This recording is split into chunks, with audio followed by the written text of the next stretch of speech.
All right, hi everybody.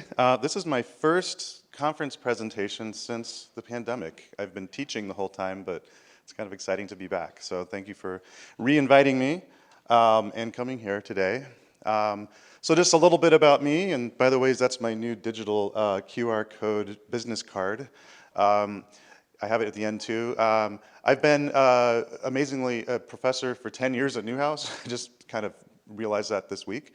But before that, I did a lot of things at some places that may be familiar to you, that you've maybe worked at. I was at the Washington Post. Gary was there as well. Worked at AOL on different digital products. The Bakersfield Californian was actually when I first started getting into what we now call the Metaverse. I was a Night News Challenge winner. Did startups and also worked on Horvitz of Change, which was what Ray Soto really made happen. I kind of got it started, but that really was the project that turned a game designer into a journalist who's now a game designer who is still a journalist. So, and I have a book coming out soon, so I have to be that person now who says, "And my book." But this is my book. It's called Experimenting with Emerging Media Platforms. Hopefully comes out next year, if anyone's interested in just reviewing it. There's a lot of stuff that I talk about that's in there, including how-to type stuff that relates directly to the metaverse. So where does this whole idea of the metaverse come from? Well, the term itself was actually created by this guy, Neal Stephenson. Anybody here read this book? We're familiar with it? Okay, so a lot of people who have been doing things in VR or AR, XR, or whatever you want to call it, remember this, probably read it back in the 90s. And I like to bring it up for two reasons. One, it was super dystopian. It was like, after you read that book, you didn't think, wow, I really want a world like that, right? But like most dystopia, it had really good warnings that I think make it worth maybe rereading so that that future does not happen. But it also kind of woke people up to this idea that, oh, there could be another layer to our life that exists in some kind of digital form, the idea of avatars and things like that. It was really Neal Stephenson who created that, and he actually coined the word metaverse, which Mark Zuckerberg didn't even bring up when he renamed his company Meta. So you look at 1992. Does this look familiar to anybody? I'm just curious, looking at the gray hairs out here. Okay, so this was my first experience with anything remotely metaverse-y, and it was called The Palace. So it was 2 years after Snow Crash came out. I remember I was working at the Washington Post, WashingtonPost.com, and a number of us had kind of come across this, and it was basically a visual chat room. And I mean, it's so old now, it was so ugly that you can't even see, read everything on there. I got this off Wikipedia. But basically you have people with these really, it's like simple avatars and, Mr. Bunny Ears there, people kind of talking, and you had this idea of shared reality. Even though it was 2D, it was very bitmappy. But what was interesting about it is if you look back, they were doing all the things that when we start talking about what the metaverse is, that everyone's saying, oh, and this is going to happen one day. Well, it actually already has happened. So they had avatars, they called them dolls, which I thought was kind of funny. I didn't even know that at the time. Virtual clothing that you could kind of buy and sell called props. Notice that it was produced by Time Warner, so a media/news company. And brands were doing things in this space. So there was a South Park kind of room in the palace. There were musicians, Korn. I had no idea that Korn had done a palace and metaverse room. The Sci-Fi Channel had a little area. And so even with low fidelity, this idea of being virtually present with people and having persistence too, if you went from one room to another, you left something, one of your objects, it would still be there when you went back and someone else could pick it up and take it with them. So these concepts are hardly new. This is just sort of an example of, then by 2006, you're looking another, like a decade later, Second Life, which I'm sure many people have at least heard of. This is showing what NOAA, the North Atlantic Oceanic Administration, oh, I left that an A. They created an island, so you can see the island right here, and it was basically a really experiential way for people to come together and just learn about atmospheric science and what NOAA does. And if you were lucky when you went in there, there would be somebody from NOAA as their avatar would be there, and they would kind of walk you through little areas. So it was sort of like this idea of a museum meets a brand, in this case a government brand, meets sort of like the with the storytelling. There's a guide who would kind of take you through. They had a little event area, and it was, notice how even though it's a little cartoony looking, it was pretty sophisticated. Okay, so Second Life, which was kind of made fun of by people over time, it really did.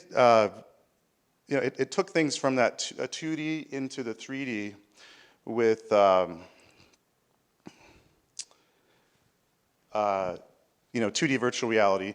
Reuters then showed up, and they bought an island. So you had this idea of digital ownership of land too. And so Reuters spent, probably like $100,000 on an island, I'm guessing, at the time, because there was a whole economy. And this was their ad for the Reuters Island. You could go there, talk to real journalists who were there on their computers with their avatars. And as you read through like the way that they're promoting this, it should look familiar, because this is the same kind of thing we're seeing people say about what the metaverse will be like. We've already kind of gone through this. And a lot of brands came into Second Life, and then they didn't necessarily leave, but the islands just sort of kind of like the people stopped showing up, and nothing more happened. But here in 2011, so we've talked a little bit in different presentations about Nani de la Peña. People sometimes forget that her very first piece of virtual reality storytelling was in Second Life, and it was called Gone Gitmo. She basically created a virtual Guantanamo Bay in Second Life and gave you the experience of being one of the detainees. And there was even a little game in there where when you get to about the middle of it, let's kind of zoom in here, you then have to answer certain questions about what you would do. Right, so now you're in Gitmo, and you sort of experience what it's like just as an avatar. It's all based on real information, right? So this is very similar to virtual reality journalism, but it was before headsets. And then here, there's a little game. So you say, okay, what do you want to do next? Do you call your parents? Do you call your lawyer? Ask what you're in here for? Wrong, right? The whole point here was that you have no choices, right? So this idea of immersive media, and whether it's journalism and storytelling, or it's strategic communications, like what Nova was doing, it's all this has all happened before, and it's still happening. So 30 years later now, after Snow Crash, this is from in March in CNET. They had a story called "The Metaverse is on the way. Here's what you need to know." And you look at the promises of it. It will be this virtual world that parallels our in real life lives. Digital neighborhoods, parks, and clubs will spring up, possibly in a single virtual world spread across many. Futurists envision the development of a 3D virtual world. You might enter it while wearing a headset or AR glasses. So everything there that you see has happened, and actually is still there. Second Life never went away. Does anybody use Second Life? Okay, so it's still there. There's still an economy in Second Life. There are still people who use it. But there's just more versions of that are out there.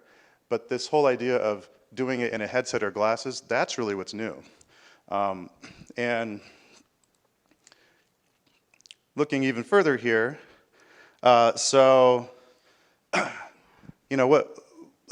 the metaverse mashup. Like in 2022, 30 years after Snow Crash, it's like, what does a metaverse mean? And none of this came from Neil Stephenson, by the way.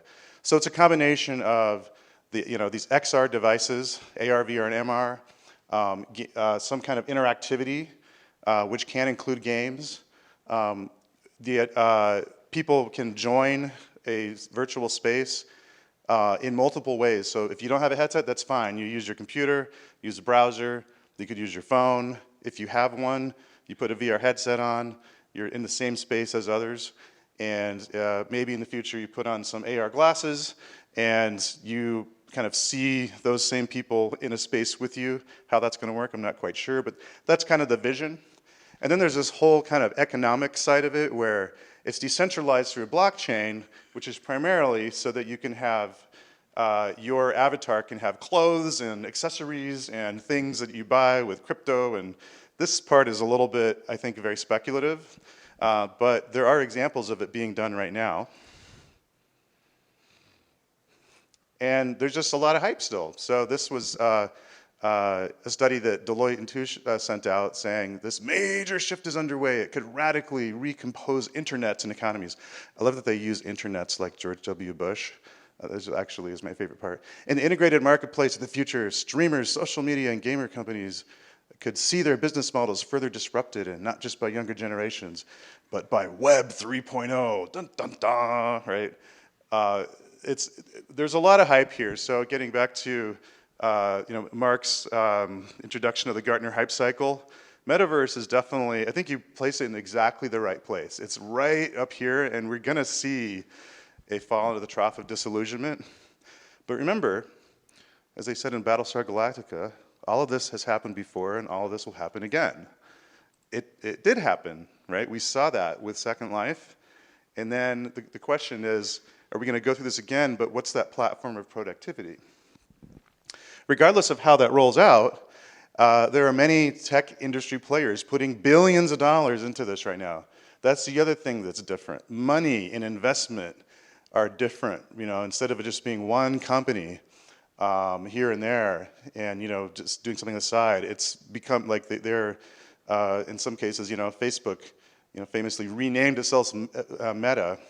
Mozilla, thankfully, thank goodness Mozilla, you never went away. They have an open source sort of metaverse platform called Mozilla Hubs. They also produce an open source code library called A-Frame. And that really is important because without open source, everything would basically be walled gardens. So this idea of things being like really open is very kind of central to the ethos of it. Microsoft bought Activision, a gaming company. A lot of people said that's a metaverse play. Anybody used AltSpace? So AltSpace it was a startup, Microsoft bought it. They were actually doing a lot of what Facebook is trying to do with its Horizons. They were doing it about 4 years earlier in headsets. Okay, so a lot of this, like we talk about it being the future, but it's actually already here. It's just not evenly distributed, as I think Amy Webb put it that way. Roblox, so you get kind of to the younger generation. I mean, they are in the metaverse now, probably more than anyone. I forgot to put Minecraft up here, so thanks for Ray for reminding me of that. And brands are putting tons and tons of money in here. So you got Jose Cuervo creating a meta distillery in Decentraland, which we'll get into in a second here. Wendy's has a virtual Wendy's. Fashion Week is there, right? So it's mainstream in real life brands putting a lot of money into, in some cases, crypto with the NFTs. NFTs are definitely kind of in this trough right now, but they haven't gone away. And lots of money too. So land sale, virtual land sale. It's probably something, I don't know, has anyone here bought virtual land? Okay, I'm not surprised. I once bought virtual land for a company I worked for so we could then create something in Second Life. And then we decided to shut it down. I found out, it had increased from like $5 to $800. And I had to have this really weird conversation with the chief finance officer who basically said, just use that for like beer money for your team because I don't even know how to account for this. Okay, so, but now it's like, this is now becoming a part of our economy, this whole idea of virtual lands, having value. The IRS is very involved, the Securities and Exchange Commission is very involved, crypto, all that stuff. So all these different areas kind of come together. And then of course, it's not until, so in 2021, then Mark Zuckerberg says, okay, our whole company of Facebook is going to be Meta now. And they of course bought Oculus. They spent $10 billion last year. Shareholders aren't happy about that. And they're actually doing a lot of, I think, really pushing the envelope on a lot of things and sort of raising the tide to lift all boats. but it's really not just about them. So when you hear, Metaverse and Meta, and the Oculus Quest is still a really great all-in-one virtual reality headset. I think even I should say the people who work for the company formerly known as Facebook, I don't think they really want it to be completely controlled by Facebook, and I don't think it will. But part of that is because there are so many different permutations of this. Here's if you've never seen Horizon Worlds, this is how it looks and works within a VR headset. This was actually me in Zoom. I was piping from my headset the visuals into Zoom so my class could see it during the pandemic. And yeah, we basically went and we met some people. So here's this random person named Hooked on Kush. And we're high-fiving, so using the handsets. That was sort of interesting. It didn't quite work. You could see people's hands are kind of weird. And just looking at this, based on what you saw before with Second Life, it's not that different visually. In fact, visually, it's a little bit worse. But what's different is that you can be in there with your full body, and you have that immersive, feeling. And what should be also different is that you find people and you meet people. But this was just from a few days ago. The problem of walking into empty worlds, it's just like going into an empty chat room.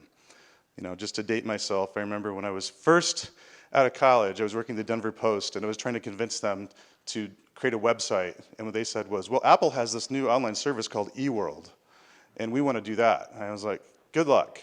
And the big problem, eWorld had exactly the same problem. It was this nicely designed service, and nobody was there, okay? So none of this means that, this is, Horizons or whatever they're going to continue with that, I'm sure, but we're in very early days of this phase. But here's another that you may or may not have heard of. It's called Spatial. So if you go to spatial.io, I think of it as your face in the metaverse. So if you look at this video, you'll see that the avatars look a little bit more realistic, and especially their faces. So you can't really see it here, but that's actually my head. You start off by taking your phone and you kind of do this, sort of like what we all now do for Face ID.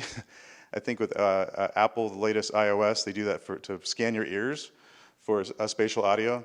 But it's the idea of kind of making people look a little bit more real in the metaverse is something they focus on. But you don't have legs in the metaverse, and it's really kind of weirding people out. So I think that might be like a next frontier. This here is something called Decentraland, and it's all based on blockchain.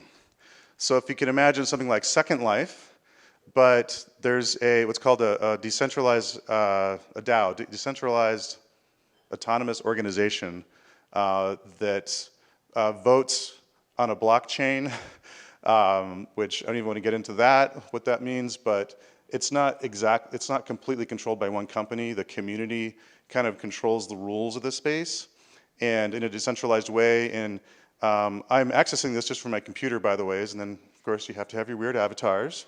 I don't know why it's got to be like a jacked up, whatever that is, bear man pig, but he's actually a bot too, by the way. Then you go around and you just it's the same kind of thing, like, okay, there's people there chatting, there's spatial audio, and it's interesting, yeah. There's an octopus serving drinks, why not? So it's sort of a Wild West, but it kind of always has been. And eventually, though, what you realize is that Decentraland is all built around NFTs, and that when you go in there, you eventually find digital art, and you can see, oh, how much Ethereum is that? I forget, it's like the gorillas or something. It's like all these different memes. And when you actually look up, oh, how much is 5,000 Ethereum? It's a lot of money in US dollars. So, yeah, and you can kind of control your own avatar and everything. So there's a lot of different experiments going on. And you wonder, like, where should I focus? What I think is, don't get too caught up in exact implementations. Because we've seen this idea has been with us for a long time. It was with us even before things like Second Life. So this is a book, I know I've talked about this at this conference and others in the past, but it's a book that my dad, who's a mathematician among other things, and he gave this to me when I was a kid, and it's called Flatland. Go read this book. It was written in 1884. Basically, it goes like this. There's a land that's all flat. There's all these shapes that live on it. They can only see along the 2 dimensions, right? And so a line just looks like a pattern. It will turn into a point, and then it'll get really wide. A triangle sort of has its pattern, but circles always remain the same, and so they're the high priests of flatland. And then one day, a new shape appears out of nowhere, and it's like there's nothing there, and it's a point, and then suddenly it's like a circle. The circles are very threatened by this. They say, "Who are you? What are you?" They put it in jail. The new shape happily agrees to do that. And in jail, there's a square who's the jailer. The square starts interviewing the shape. It says, "What are you?" He says, "Oh, I'm a sphere, and I come from the 3rd dimension."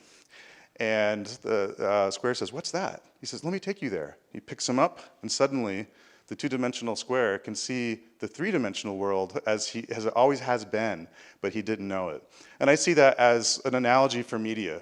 We have always been in the 3rd dimension. I think it was Chris who said this yesterday. We live and breathe in the 3rd dimension, in 3 dimensions, and more than that probably. But we've been conditioned through media to just be in flatland. We yearn to just kind of be in places with people like we are here. I think in the pandemic, we all experienced what it was like to be completely alone.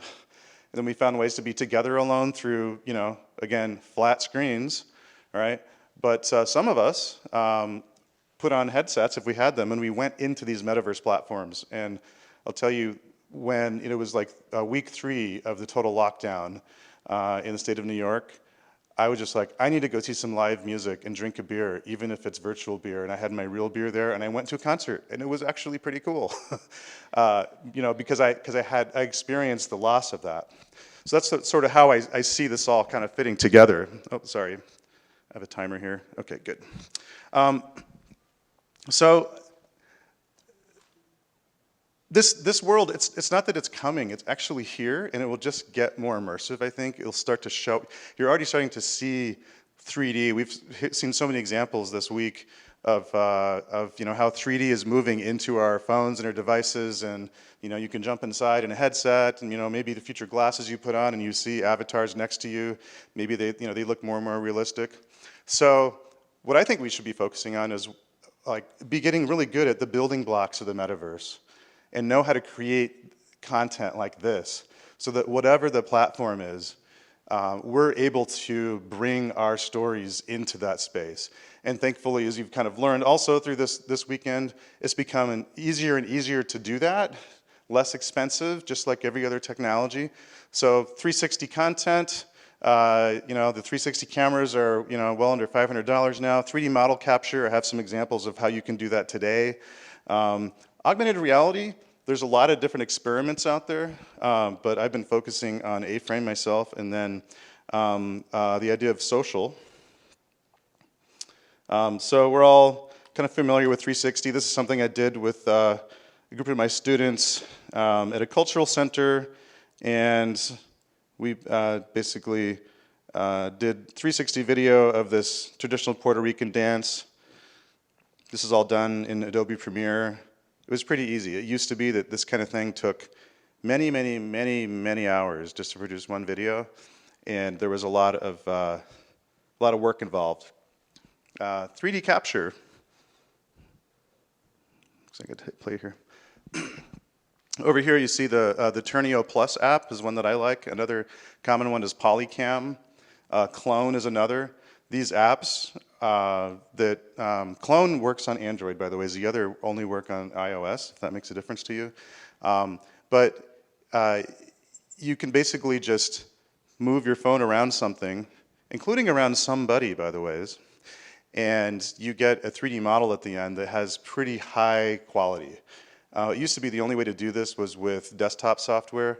You can get much higher resolution 3D models with things like reality capture, but I feel like this is probably the way most people are going to be capturing, and I actually believe that we're seeing the reinvention of what the idea of a photo is through our phones, and that maybe 10 or 20 years from now we'll look back at our old flat photos and we'll call them something else like flatties. It'll be like, oh, wait, how do you move around, right? It'll be like the kindergartner, going to your screen and trying to swipe, and it's like, Mommy, why doesn't it move? That's going to be what our photos look like. Augmented reality. So there are a lot of different things you can do with augmented reality, but this is one that I really like. So this is called Google Model Viewer. And if you just go to that link down there, modelviewer.dev, there's an editor there. And you can take a 3D model that you got from one of those apps I showed you, and once it's on your computer, you just drag and drop it into the left pane, and then it writes code for you that lets you do things like this, where you can then annotate it.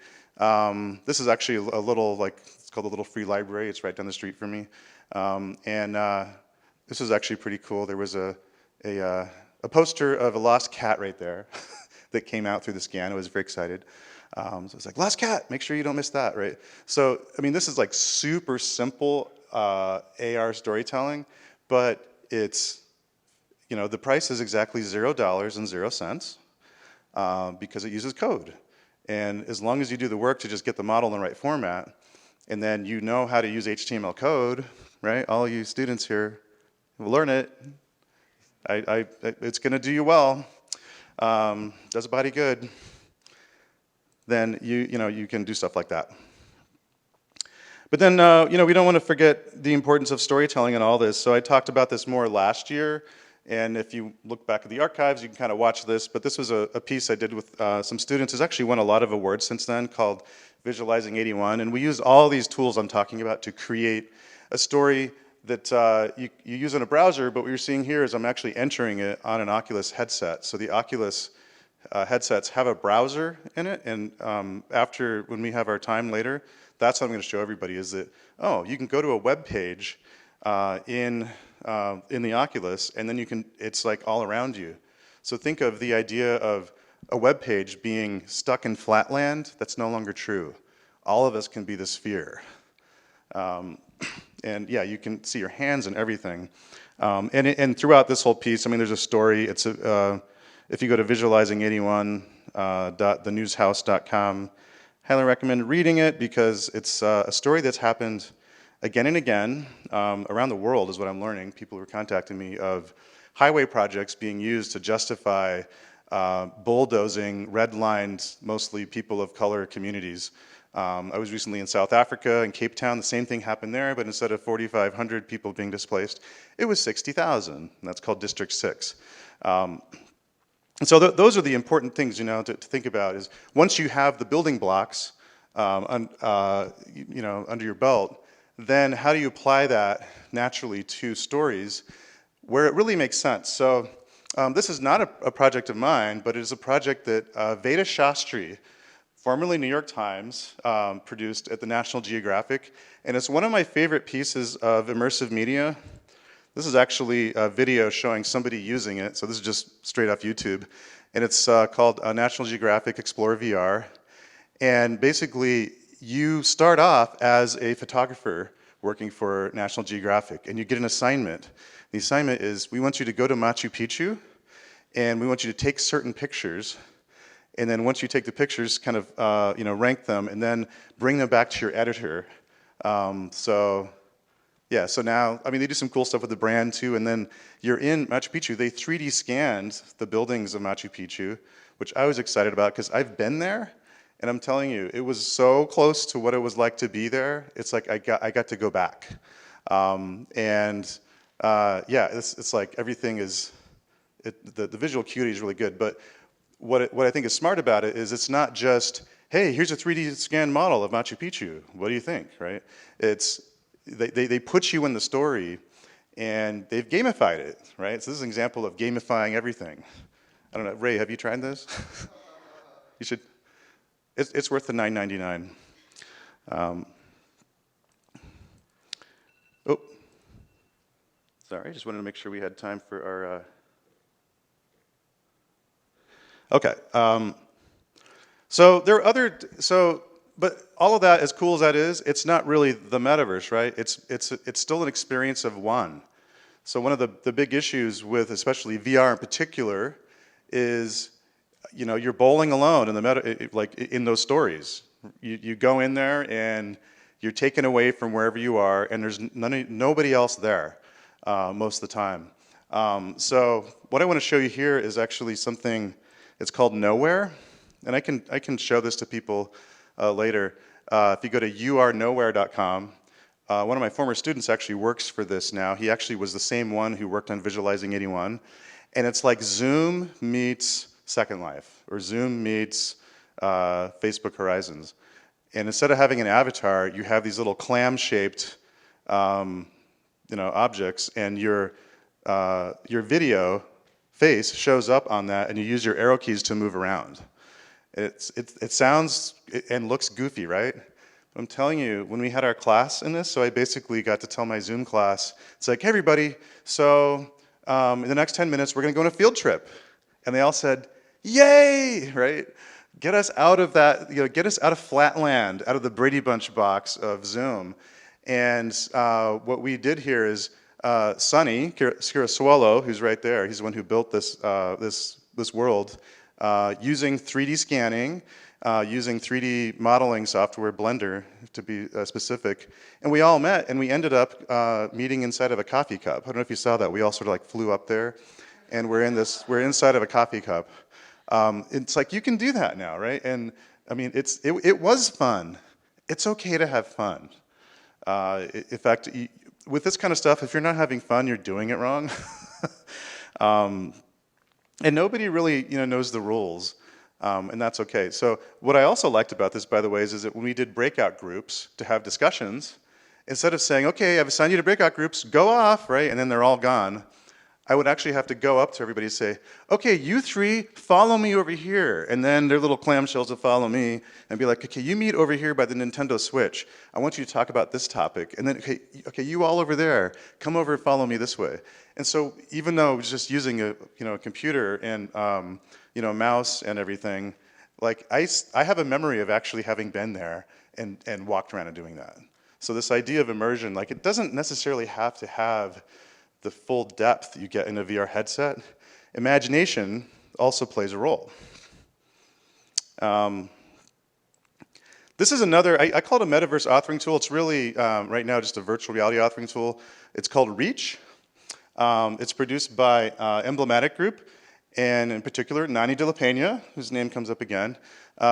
Just to be open, I'm now officially an advisor for the startup. This is not a commercial. I'm just showing you what's the next version going to look like. And pretty soon, when you go to reach.love, you can create a free account, and then you basically can create little VR stories that consist of those building blocks I talked about. So if you have a 360 photo, you just drag and drop it in.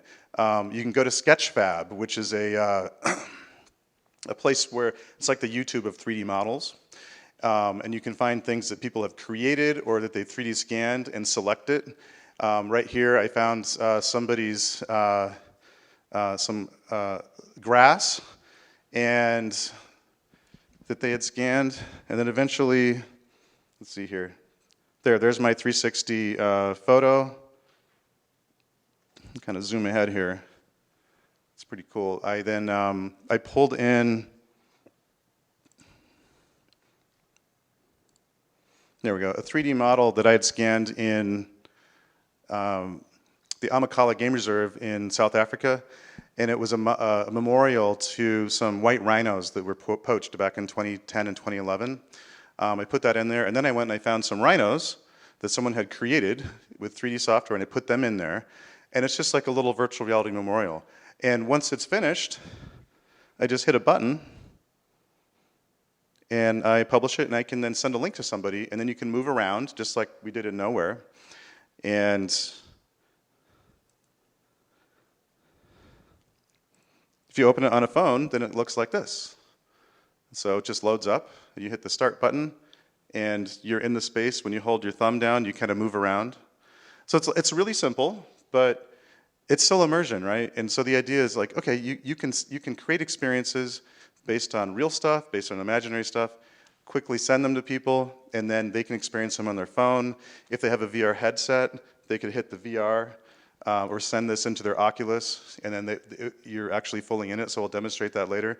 So I think these kinds of metaverse authoring tools that are made for the web, I think we're going to be seeing more of those. So that's just one of many. Mozilla Hubs also has something called Spoke, and if anybody wants to know more about that, I can show you. And you can build these scenes all in a web browser. Back in the day, back when I was working with Ray and we were trying to create this farm from Clarinda, Iowa, in Unity, there was nothing like this, right? I mean, there was a lot of 3D modeling, but even once you did that, we had to spend hours just debugging this thing in this monstrous application. Now you can do it on the web browser, and I think that's just amazing. So just to kind of sum things up, these are just some of the questions that come to my mind. Seeing where things are heading. How does a story change when it's explored with other people, right? So, we saw the Honey, I Shrunk the Kids, crazy environment. Well, what if it was like more of a realistic place that you recreated? And you're learning about January 6th, and you're there with people in the Capitol, right? And people are exploring that together, and as you move through, certain information kind of reveals itself as you move through the space. Maybe there are certain things that you have to do in conjunction with other people to unlock other information. When you hear that, I think traditional journalists will hear that and say, well, that's not serious news, and that sounds like a game. Yeah, it is a game, and guess what? There's, thanks to working as an educator now for 10 years, I can tell you, when you interact with things, with information, you understand it better, and you remember it better. And there's like study after study after study that shows that. When you add immersion into that and social interaction, it really solidifies things. So I feel like this whole idea of exploring information together in fun and stimulating ways, that is its own medium. What kind of understanding can result only through group experience? I sort of apply that to any emerging technology, right? Just because you can make a 360 video, should you? Well, only if it's the only way you can understand that information better, or feel it better. Otherwise, it's a gimmick. And then who are the right partners? So, and actually it was interesting to hear, what Ray was talking about with the African American History Museum, working with them. I found myself, just with student projects, just naturally we end up working with these kinds of organizations, museums, art galleries. I think movie theaters are on the horizon. I'm going to show you what I mean by that in a second here.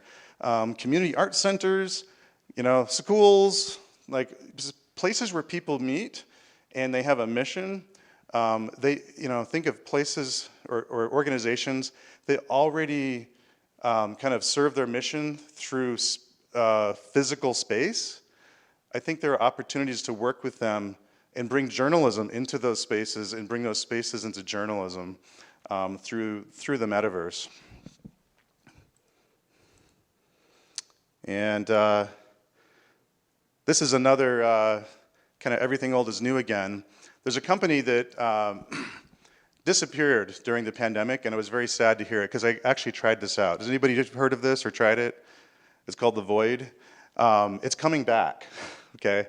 Somebody bought The Void after it went out of business, brought it back, and then rehired the original person who started it.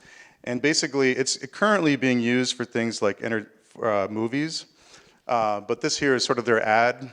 And the way it works is you essentially go into something like a laser tag arena with your friends. But they install these this one was installed in the Madame Tussauds Wax Museum in New York City. And I tried it back in 2016. And you kind of put on, like a VR helmet, but you also are given the Ghostbusters gun in this case. And you walk through a hotel and you're getting those green ghosts. And you have to make sure that you can work together to then, you're like, I think this is going to come back, so be on the lookout for it. They also did something with Star Wars and Disney. And, you know, it's entertainment. We're here at a journalism conference, right? Although it is mobile media, and entertainment is media also. But think about how, for any kind of story, right? When I said, how could you explore things together? Well, that can happen in physical space. So also before the pandemic, the last big conference I went to was called VRX, or I think it's now Reuters XR Intelligence. And there was a session there where there were about 3 different people from 3 different companies that were working on platforms like this. They were already making deals with AMC and Regal Cinemas to take some of those old, unused, frankly disappointing small cinemas. You know, when you get that ticket and you think you got like the really big one, and you're like, oh no, we're in this one. Well, they're going to be raising those, setting them up so they're flat, and creating things like The Void, okay? And then you'll pay a little bit more to then have the experience of the movie with your friend, right? All of this is starting to come together. So, you know, just to kind of sum it up with, you know, the metaverse, it takes all different, it's all different kind of shapes and sizes, right? It's, it could be in person with people. It could be, you know, some people are there physically, some are, you know, somewhere else, and there's some way that they're kind of represented. It could be, you know, all in virtual, where everybody is, you know, kind of not in the same location. All of that really comprises this idea of the metaverse. But actually, this is the real important thing to think of, is lots of looming questions in the ethics side, right? But we can't even begin to discuss these kinds of questions unless we understand the spaces. So I just want to encourage everybody, go out there and try some of these metaverse platforms that you saw. You don't need to have a VR headset to do it. You can do it all on your computer, and just, even if you hate it, just go and like see what it's like, right? And then start thinking about the opportunities, but also what are some of the issues, right? So, you know, what's ethical to 3D capture? One thing that I learned recently from one of my media law professor friends is that, well, if you're scanning statues, you probably don't want to scan something that was created after 1951. And then next year it'll be after 1952. And that has to do with public domain laws. And if you do, you could be sued by the artist, all right? Because unless they give you the rights for that. So we have all these statues out in the campus here. I guess they're older than 1951, but you know, you want to check, all right? You could get sued. If you allow yourself to be scanned like this, it's called the T-pose. And with the T-pose, someone else can animate you. They could put you in their metaverse story, doing whatever they want to have you do, okay? And they don't, and they should ask you, and you could sue them if you found out, but who wants to go through that? Right? Be careful with your personal 3D body data. Your face as well. So, you know, platforms are already out. Like I showed you, you know, spatial, where you kind of scan your face. What happens if somebody buys that company and they have all this facial data, right? When that happens with bodies, watch out. How do we protect social space in VR? Facebook has already, in the Facebook Horizons app, has already had to implement a boundary so that people can't, it's almost like you have like a virtual hula hoop around you, and you can't get too close. Well, why is that? Because there were mostly male avatars groping mostly female avatars, and that's essentially sexual assault in the metaverse, okay? So, deepfakes, I didn't coin this phrase, but wish I could remember who did it. It was a professor at Yale. He said, you know, what happens when a deep fake becomes a deep experience? And I think one of our other speakers kind of alluded to that too, or maybe a few of us did. With the AI that we've been talking about as well, there are versions of GPT-3 that can basically take, whether it's a 2D image or a 3D space, and they can kind of fill in the gaps and create experiences that seem very realistic, okay? When you can also put people in there and their actions look and feel real, entire scenes could be created. And they might actually be difficult for the common person to tell the difference between reality and fiction. So that's something, we can't stop that from happening, but as journalists, we better understand what's possible so we can then warn everybody and tell them, hey, right? And start figuring and talking to experts and find out how do you really identify if something was a deep faked experience, because that's coming as well. And yeah, choose your own Black Mirror adventure. So I don't mean to kind of end on a complete down note.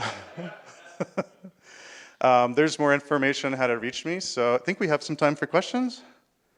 Or do we not? Yeah, we got about 10 minutes or so, yeah. Or ideas, we can have discussion.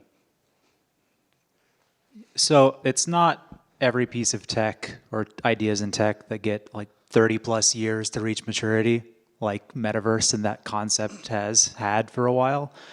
I mean, there are players like Meta, which is like the Chicago Cubs of the Metaverse, where they have seemingly unlimited resources and, well, yeah, so many resources, and they still can't quite figure it out. And so, for I guess two-part question. One, what do you think Meta is missing or doing wrong as such a large player in the space to still not have it quite figured out?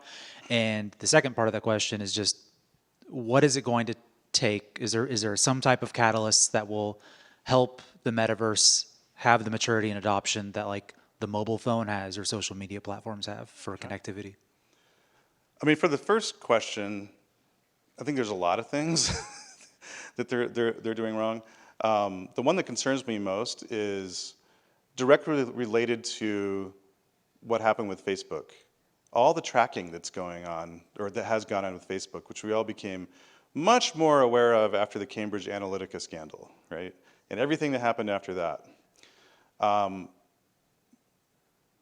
I think one of the motivating factors for Zuckerberg in particular buying Oculus and wanting to then kind of own that whole space is because A, he doesn't have to go through, or they don't have to go through a third party like Apple or Android, and they own the platform, and they can then track things that they weren't able to track before, right? Things that they're actually being blocked from tracking on phones already, right?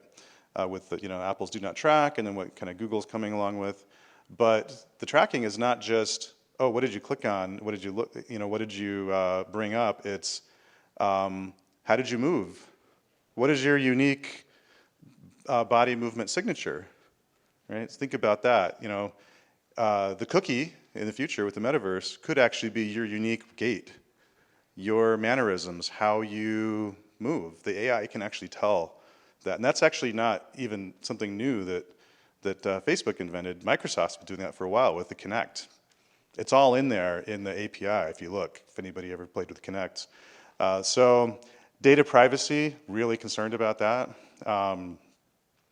Almost to the extent that I don't really like to go into their platform because I just don't really trust them based on past history, and also just because they say, oh yeah, we learned our lesson, now we're gonna protect privacy. I also don't trust based on that. We have to kind of see the proof is gonna be in the pudding. And then the second question again was. What do you think? You can't tell the future, but what do you think the catalyst is to help Metaverse finally reach maturity that it has an option like social media platforms, like mobile phones, to be broadly adopted? Yeah, so I think really easy, pain-free authoring solutions, just like we have seen with TikTok. I mean, who was it who said that TikTok is only possible because of 5G or 4G even, or LTE? That's also true for things like this because of the file, but even more so, the file sizes are huge. So the tools like I was showing with Reach, but there are others that I think we'll be seeing as well, where you can just kind of pull things together, and it not just creates a nice scene for you, but then it optimizes everything automatically. Because these 3D models, if you start getting into this, are huge, even the ones from your phone. And optimizing is a huge pain. It reminds me of stitching videos back in the day using AutoPano Pro. The piece of software anybody who worked with 360 in the early days never wants to remember. And then I really think once you create your environment, your world, then making it possible for that to be used in any metaverse platform, so that's interoperable, I think is really important. So pretty much all the big companies that are working on the metaverse, they say that that's what they're going to do. They're going to be interoperable, but based on what those companies have done in the past, they're going to have a lot of barriers. They're not going to make it super easy. Maybe you'll be interoperable for a fee, things like that. So I think, it's kind of incumbent on all of us and consumers to say, we want that, or we're not going to use your products, right? Because if something is going to recreate reality to a greater extent than social media already has. So you think about it, we already live in social media, right? When you lose it, which I did once for 2 months, you see it. You actually are depressed for like 3 days. And then you find out you're way happier, which I found interesting. But then I went right back in, after getting my social media accounts back. But when something is like so real, and and it uses your whole body, right? That body experience, and that's tied into your social experience. I think that it becomes a different thing, right? We can't have it be something that is controlled by even the companies we saw up on the list there. You need to control it, right? And your ability to interact with others. And I worry about that too, by the way. So I'm not sitting up here saying the metaverse is going to be great, right? It could actually be the dystopian future that Neil Stephenson saw. But we have a role in that. I think in media, in journalism, we have a bigger role than most people have, so we have a bigger responsibility to help make sure that kind of thing doesn't happen. So. Thank you, Dan, for making the metaverse so much more inviting to me. That was awesome, except for the nod to Black Mirror, which is super scary. Do you feel like the metaverse is a winner-takes-all space from a platform perspective, or do you see, as that technology matures, that there's still going to be all these players with different headsets, different worlds, different virtual environments, like the economics of that? Yeah, I mean, it remains to be seen, really, right? So I guess the way I'd answer that is look at the internet itself and how it was designed to be open and have interoperability built in and free, right? And look at where we are because of our desire for convenience and the latest gadgets and everything. We actually stepped into walled garden worlds as a global society. We gave up that freedom. Underneath, it's all still this open system. So the metaverse, with the exception of the way blockchain works, it's all built on the same foundation of the internet. Then you have blockchain in there, and it gets a little more interesting, especially with the economics. If you want to buy land in Decentraland, it'll cost you like $15,000 today for one little plot. Okay, so there's already this big barrier there, and I think that's probably going to be the bigger. I think that the economics of that, the price to entry, is going to probably determine how open or closed things are than these big companies, right? But then those big companies will kind of add their own layer. So, but end of the day, I mean, the one reason I look at our young people here, I say, it's learn your HTML, right? The internet it's still a free and open system, and as long as that's the case, there's no reason that there can't be metaverse-like platforms. There already are that are just completely open. They just don't have the social aspect, right? That's the key. So you can create these environments, but to make it social, you kind of need this other layer. So, yeah. Hey again, Dan. I feel like Hey. we're always talking, and there were a few things in your presentation that really stuck out to me, and I had to write it down here. The Deloitte report stated gaming companies could see their business models further disrupted, and I cannot agree with that at all. Okay, The reason, but good. no. But the reason why is I want to hear why. I feel as if the gaming industry has adopted a wait-and-see approach, and the gamers currently are also really pushing back on the concept of the NFTs in the metaverse. So with that being said, I'm curious to get your thoughts on how media can currently prepare themselves for what might be coming with the expectations that gamers have now, and where things could potentially be considering the ethics in storytelling. I'm thinking back to a recent partnership that Time Magazine had done with Fortnite, in which they did the March for Speech experience, in which within Fortnite they recreated the DC National Mall. They had Martin Luther King giving his famous I Have a Dream speech, but all of the characters running around were twerking and doing pretty not great things during this moment.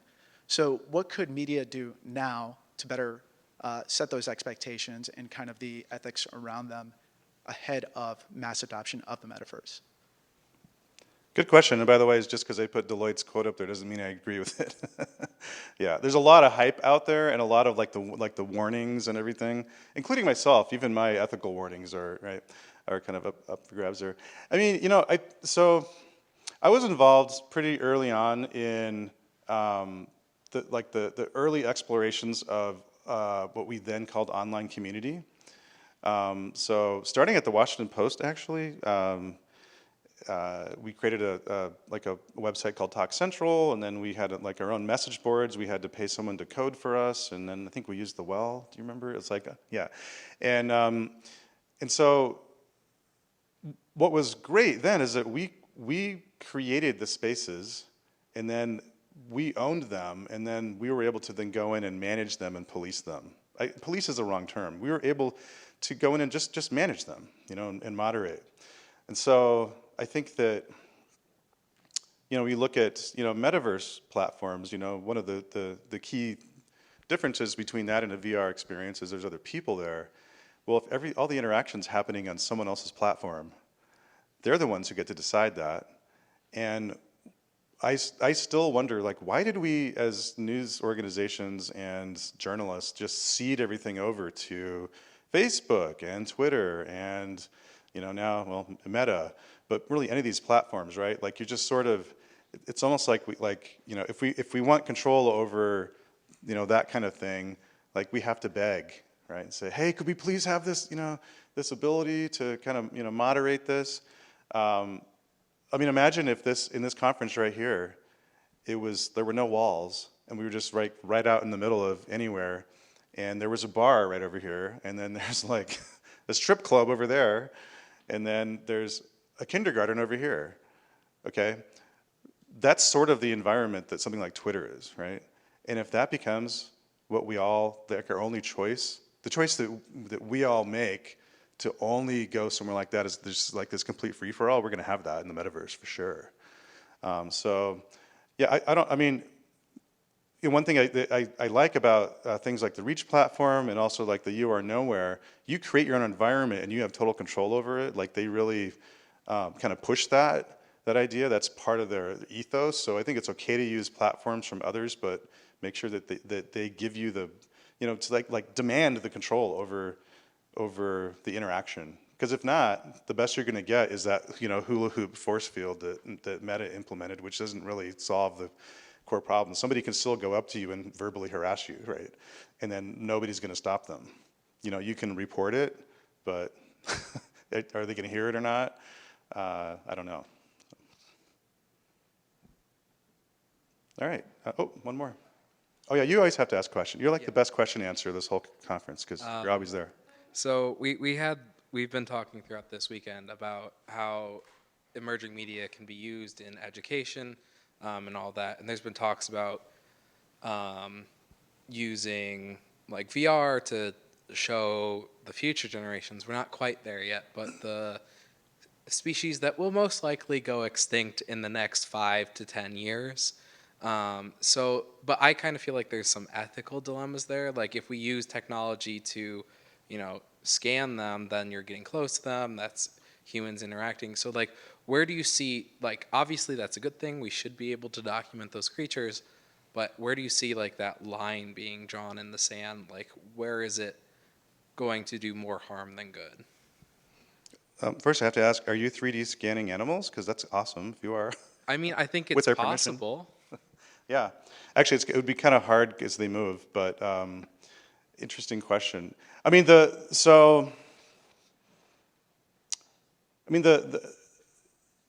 need to be some lines for this, right? And there aren't right now. Anybody who's kind of playing around with photogrammetry, I feel like they're not necessarily asking those questions. They only seem to come up when there's somebody with a lot of money or a lot of clout who you think could sue you, so then the corporate lawyers have to get involved. Like, I don't know, did you have Andrew Yang sign a waiver when you scanned him? Because you did, or your team did. I'm not looking at Ray here. Yeah, yeah, right. So like with celebrities and sports and all the usual suspects, and there's that kind of implicit conversation. But when it comes to well, I'll give you a great example here. This is a situation I fell into, and I didn't realize it. I didn't show this, but the La Casita Cultural Center with the 360 video of the Puerto Rican dancers, we also 3D scanned that whole space. And we did it with the permission and involvement of the person, Teresita Paniagua, who runs the space. But then once I got the models, and we put them we used Google Model Viewer, I think, and then put them online with A-frames so you could then move through the space, it then hit me that, oh, if we use that, then the entire 3D model, if someone viewed the source code, they could download it. And then they could do anything they want with that. And so I called Tara and said, I know this is going to sound really weird, but somebody could actually download this and they could then put it into a game and it would be like a shooter game. And you couldn't control it. Are you okay with that? Right? And it was like I had to educate her about what was possible. And she basically, she's like, oh. And I said, I'm not saying that's going to happen, but it is possible. It's going to be on the internet. And, this is like a cultural center, and so we had to think through that. And we had the conversation. In the end, she decided, it's okay, let's just put it out there, but we're going to make sure that we register a copyright in there. So then we could try to stop somebody, was basically where and she also said, anybody could also come into our space now on their own with one of these apps you use and they could scan the space, so how can I really stop that, right? But without the understanding and the conversation, you can't even get to that next, you can't really draw lines, right? Because people don't know that this is possible and that it can happen. That said, I think it'd be really awesome to 3D scan, I don't know, certain penguins that are going to go extinct, and maybe work with somebody who, has some agency over the penguins. All right, thank you, Dan. All right, thanks.